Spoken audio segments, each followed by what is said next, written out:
Harvard, Washington, to the ministers, to the first responders and our officers who so valiantly serve our community every day and night.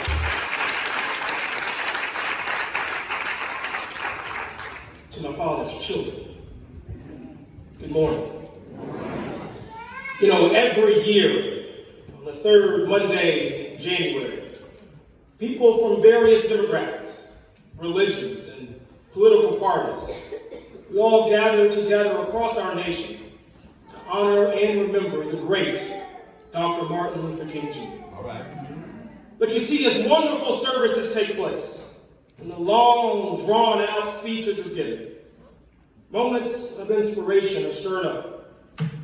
There's often a special energy that is released into the atmosphere. However, all too often, the energy that is released soon fades away. It fades away into a moment that becomes a distant memory. You see, once the festivities of the day are over, once the parades and the speeches from this sacred day have passed, history has shown us that the people were tired. We retired back to our homes, back to our communities, back to our comfort zones, surrounded once again by those who share the same ideas, the same perspectives, and yes, even the same color, oftentimes headed back to business as usual. You see, the evidence of this is the fact that the headlines of today aren't very much different than the headlines of our past. Sure, there have been some changes and some advancements, but you know, there's still the groanings of prejudice and hatred that divides our society. The same form of senseless murder continues to leave mothers with tears in their eyes and their arms empty. And you see, these politicians, they're still more focused on self-preservation rather than the needs of the people that they serve. The unemployment numbers look a little bit different than they did a couple years ago. They've improved a bit, I'll give you that. However, there are still homeless people right here in our community. There are children who are going hungry right here in northern Gwinnett. So, what is my point? You may be thinking, what is your point? My point is that we must make this Martin Luther King Day very different than the last. Right. You see, we must take this unique opportunity that is before us to enter a new, fresh decade that is ripe with optimism and promise, and take this day as our pledge to ensure that a new headline is written. A headline that reads that each of us in this church and each of us in our community, we actively channel, not passively, but actively channel Dr. King's message of unity and togetherness. Unity with our brothers and our sisters, irregardless of our color or our creed. For if we do not, well, we all know what the definition of insanity is, don't we? Y'all help me out, doing the same thing, but expecting different results. You see, the Bible reminds us to be doers of the word and not merely hearers of the word. And I don't know about you. I don't think we can afford the same senseless results of the last decade. The same impact that it's had on humanity. We can't afford it. We can't afford to be the most connected humans in history via technology, but also arguably the most isolated. You see, now more than ever, we must fight back for the soul of our society. Not yielding to the divisive attacks of the enemy. Not yielding to the division that we have somehow come to accept. Which includes the division of race, the division of zip codes and bank accounts, and the complacent division of our politics. Ladies and gentlemen, it is time for our soul to wake up. To wake from its slumber. To wake from the division and rancor that hinders our progress. To wake up from the passivity and the numbness that has crept in during the midnight hour. I'm here to tell you that hour is past. It's morning time. All right. And it's time to wake up and implement the dream. Y'all do me a favor. Turn to your neighbor and say, it's time to wake up. Turn to the other side and say, we slept long enough. It's time to wake up. I've got some witnesses in here today. All right.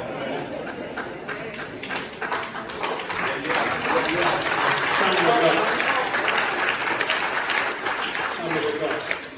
You see, it's often said that the church is the conscience of America. And I got a question for you. When are we going to start listening to our conscience? When are we going to yield to our morals and to our values and finally reject the world and the comfort of the world, which is often shrouded in greed? It's often shrouded in partisanship and selfish desires. When are we going to finally reject the views of the political elite instead of the views of we, the people? You see, it's Dr. King who reminded us that we are caught in an inescapable network of mutuality, tied together in a single garment of destiny. Whatever affects one directly affects all indirectly. You see, when a problem that threatens our humanity finds its way at our doorstep, the solution shouldn't be contingent upon what color you are. It shouldn't be contingent on if you talk with a southern or a northern accent.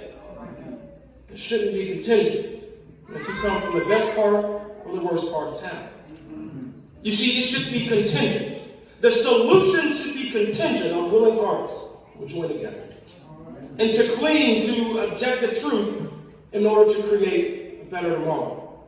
Willing hearts who will stand together not as Democrats and Republicans, educated or the non-educated, the top 1% of the middle class, but will stand together as human beings, understanding that our futures are inextricably linked.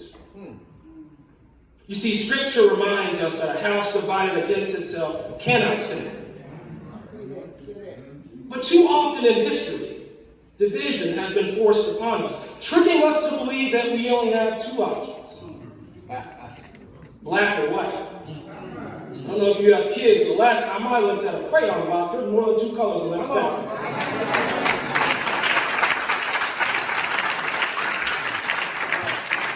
I got another one for you. Republican or Democrat? But you know, Reverend, I hear there's a new option now.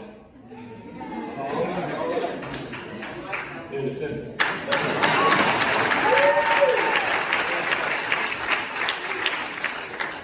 But you see, the point is that we've always had a little choice. The question is, are we willing to take the path least traveled?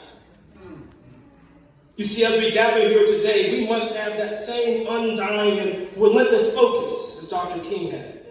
The focus that he had towards achieving and implementing the dream spoken 60 years ago. Not tolerating any amount of hate, no amount of jealousy, no amount of insults or wickedness, and certainly not allowing any form of labor to deter us from working together for all of humankind, starting right here in Beaufort, Georgia. All right. You see, with every step that he took, Dr. King knew that he was marching forward not for himself, not for his own selfish interest or selfish gain, and certainly not for a brief moment of fame, but he was marching forward for all of humanity. You see, just like his march to create a better tomorrow, our march also will not be easy. Our movement may not be welcome in the breadths of some. But you see, this social and political aberration, it will not come freely, nor will it come without cost. It's going to take average people, like you and me, to say that we've had enough. Enough division. Enough of the pride. Enough of the partisanship. Enough is enough. Now is our time to reach across barriers. To reach across to have those tough conversations. To reach across and to seek common ground in regards to the problems that we face. For this does not make us weak, as some of the pundits will proclaim.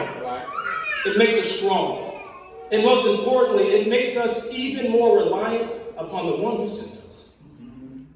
You see, Jesus himself tells us in Luke 6:33, "For what credit do we receive if we do good to those who are good to us?" Even sinners do that.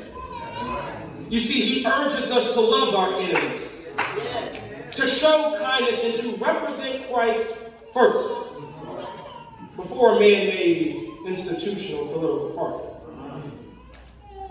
You see, this is a step that we as individuals must objectively examine in our own lives.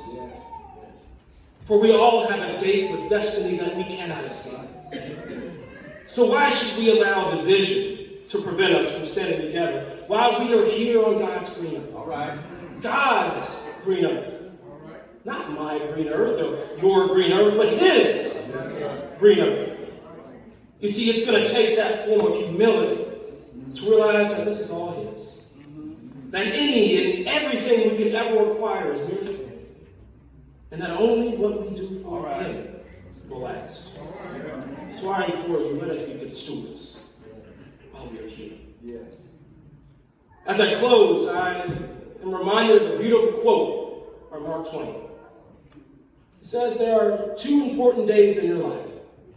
The first is the day you were born. The second is the day you found out why. Let us resolve today that we will begin our individual journeys. The journey to instill true unity, humility, and intentionality while pursuing the best for humanity. For when we arrive at our final station in heaven, we're not going to be asked about our degrees, about our titles, about our positions, about our bank accounts, about our social clubs, or no, not even our political affiliation. We're going to be asked, what did we do? What did we do to the dream given to us by the late drum major? What did we do to the foreigner seeking refuge? What did we do for those living under a bridge and the nearly 17,000 people in the northern Gwinnett community who are going hungry, who are unclothed? What did we do to prevent new victims of human sex trafficking, Lord? What did we do for those suffering from sexual assault, domestic violence, and mental instability? What did we do?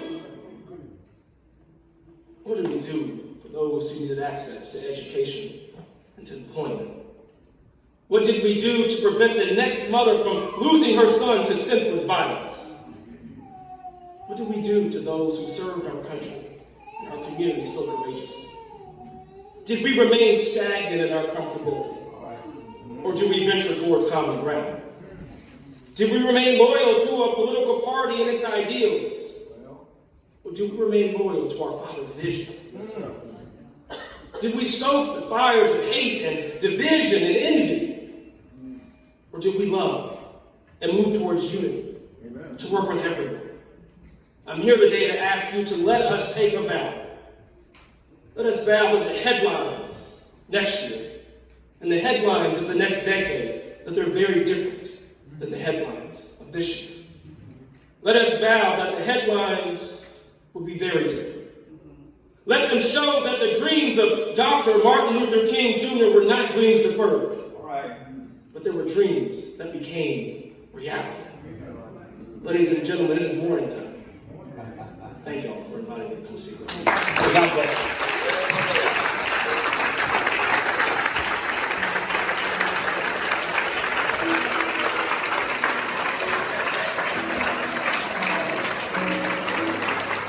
Thank you.